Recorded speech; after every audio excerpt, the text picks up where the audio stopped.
Hi there, welcome back. Today's class is part of the series Learning Your Foundations and Mastering Your Form.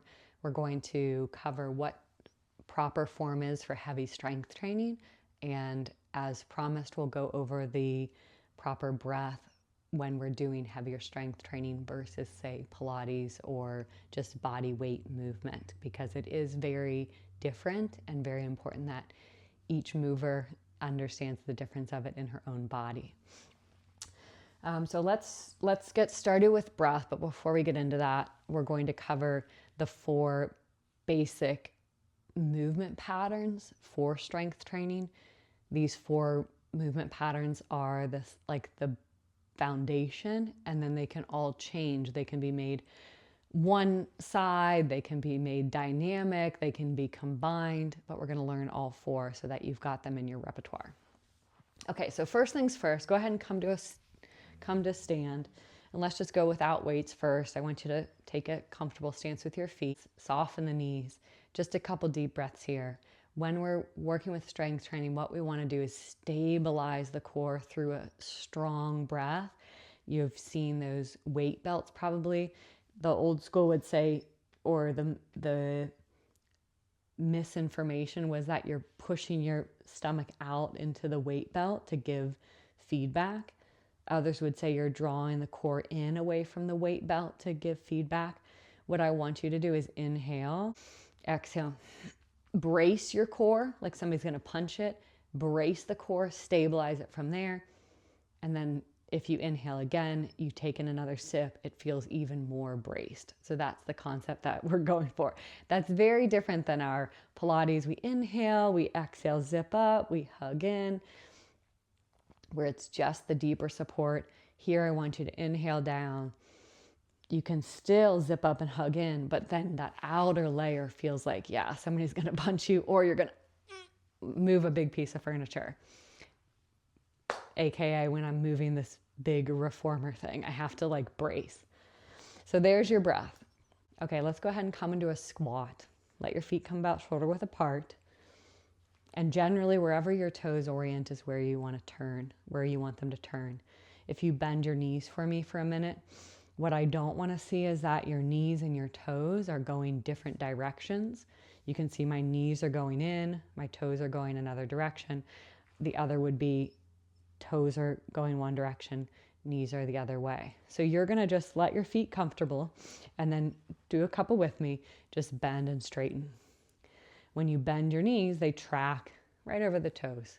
For most of us, our knees are going to be slightly out. They're not turned out for your classic squat, but they will feel like there's a slight turn. Okay, so that's the main thing. Feet are planted. You've got weight in the balls of the feet, the heels. You feel grounded. And as you bend, knees are tracking. Take that up to hip and spine. If we turn to face the side, what I want you to think of is a long spine. As you bend your knees, your hips go down. Try it with me, stay here. If you look at me in the video here, you want to think your shin and your torso are parallel to one another. So all that means is what I don't need is your shins vertical and your spine here, or your shins there and your spine here. It's hard to see, but that the angle of your shin is the same as the angle of your spine. If you have a mirror, maybe take a moment to look, see that those 2 angles are the same. We inhale here and then exhale, drive your feet into the floor. Engage that core like somebody's going to punch it and stand nice and tall. Okay? Those are your basic squat things. Of course, as we come down and we're in that shin and spine vertical, we don't want to be rounded or closed. We want to be lengthened. We don't need to be overarched. There's just this really nice connection to our core, like we did earlier, T and corset. There's this really nice extension of our neck. It's not jutting out or tucked under. And then we come all the way up to stand, strong at the top. So all those principles build on one another. When we did the rib cage placement and all that stuff in the foundational video, you can see that now. If you watch, when we bring dumbbells overhead, Do the ribs flare? If the ribs flare, let the hands come forward a little bit. Inhale here. Exhale, keep the ribs knit together or corset. I'd rest it for a second. So there's your squat pattern. We've got feet are comfortably apart. Try it with me. Weight in the balls of the feet and the heels. As you lower, knees are tracking. And shin and torso are parallel to one another. Good. Come all the way up. If you can keep those three principles, the feet, the tracking, the parallel, you'll be far more aware of your body than most movers if we're comparing it, but also just set up for proper mechanics. Your squats would look like a lunge, anything that's a bend and a lift, a lower and a lift. Could be walking upstairs. It could be stepping or jumping on a box. When you go to step on that box, shin and spine are parallel. It could be jumping up to do a burpee or a leg press machine. Anything where it's called a lower body push. We've got lower body push. Next, we've got lower body pull or like a deadlift. So let's try the next one. Stay with me. I know it feels like a lot. Come back to these videos. As you learn them, it will start to, like a new language, you'll start to feel really fluid, not only in the knowledge of it, but in the understanding in your body, which is super important to prevent injury. Take those or, mitigate it. Take your feet about hip width apart. Soften the bend in your knees. Take your hands like little karate, because instead of lowering down, this time we're going to keep that bend in our knees and we're going to karate chop our hips. So think pinkies are kind of karate chopping your hips, and you will send your hips back in space. Stay here for me. You can look at me. Our spine is long. The hips are back. The knees are bent. We keep the knees bent. We come all the way forward and up, squeezing our glutes. So this is different than our squat. If you remember our squat, feet are a little wider and our hips lower and our hips lift. Try it with me. It helps to feel the difference. We lower and we lift. That's a squat. Bring our feet a little closer, hip width versus shoulder width. We're going to bend the knees. We're going to karate chop our hips back. So the hips are not dipping down. If you had like little string on your sit bones, the strings are being pulled back to the wall behind you or even up to the sky more than at all going down. Stay here, knees stay bent, drive the hips forward, feel the glute and back of the thigh. This is your RDL. This is a hip thrust or a bridge if you're lying on your back. Basically, you have your knees bent, you're hinging at the hip, and you're opening the hip. What this will look like is hips are flat and hips are hinged.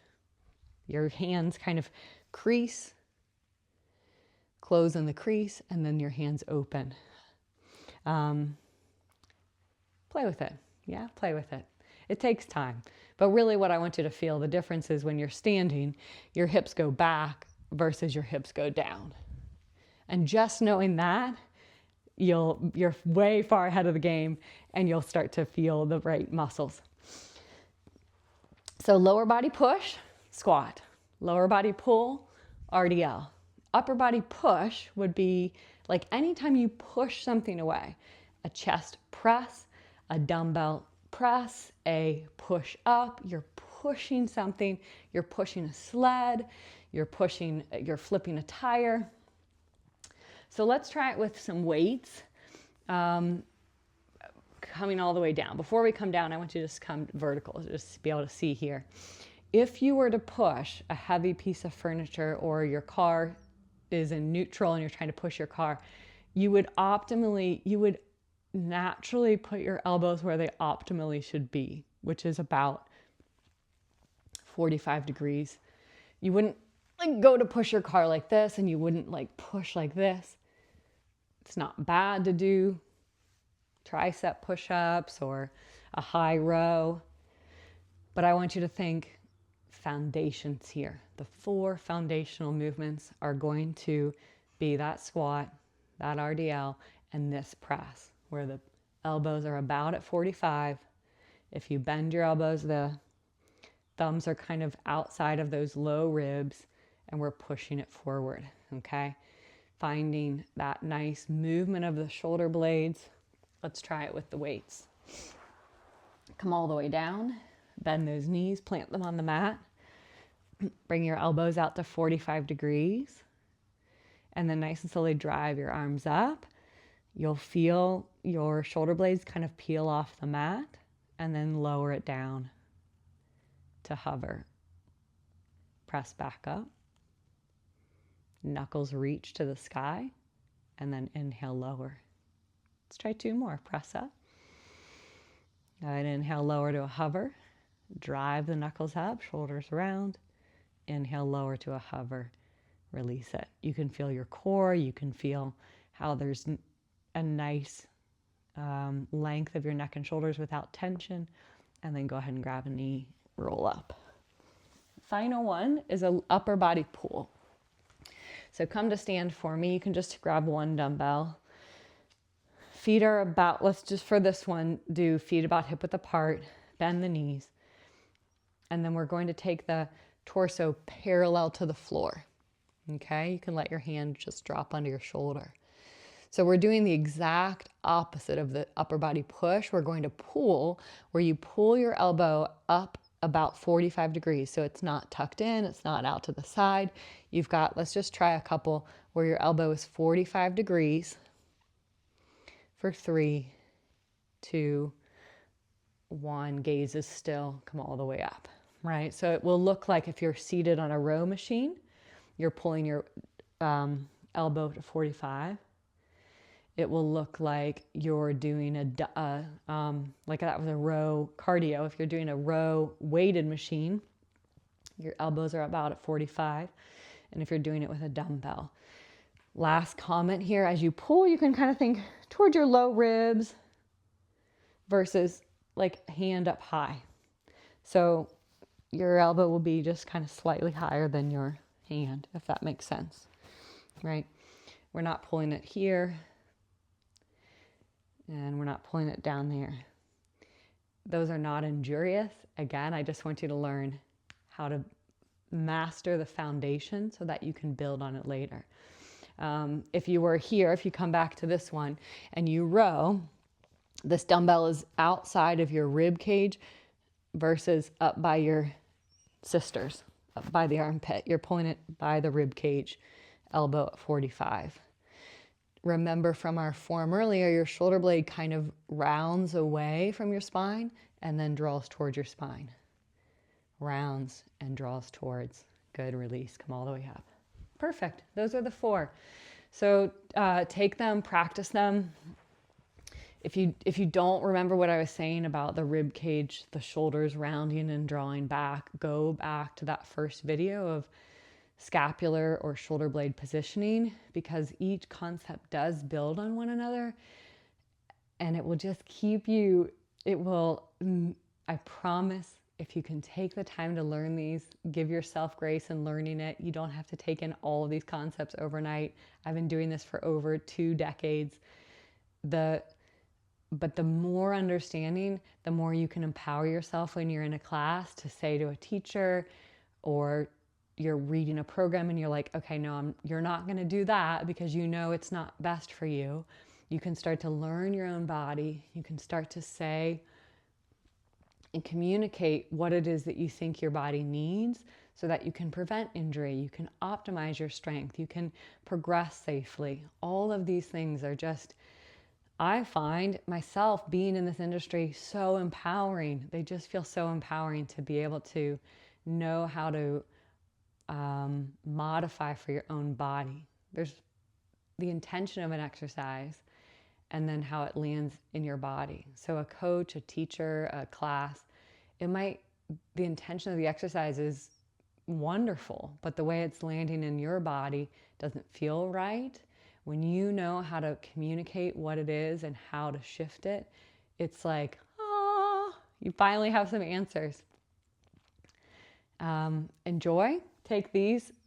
Know that the main thing is core is braced when you're doing heavier lifting, that you're learning how to stabilize and work your spine in a way that's optimal.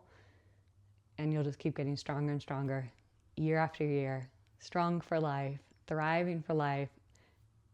Thank you so much. I'll see you in the workouts. Mwah.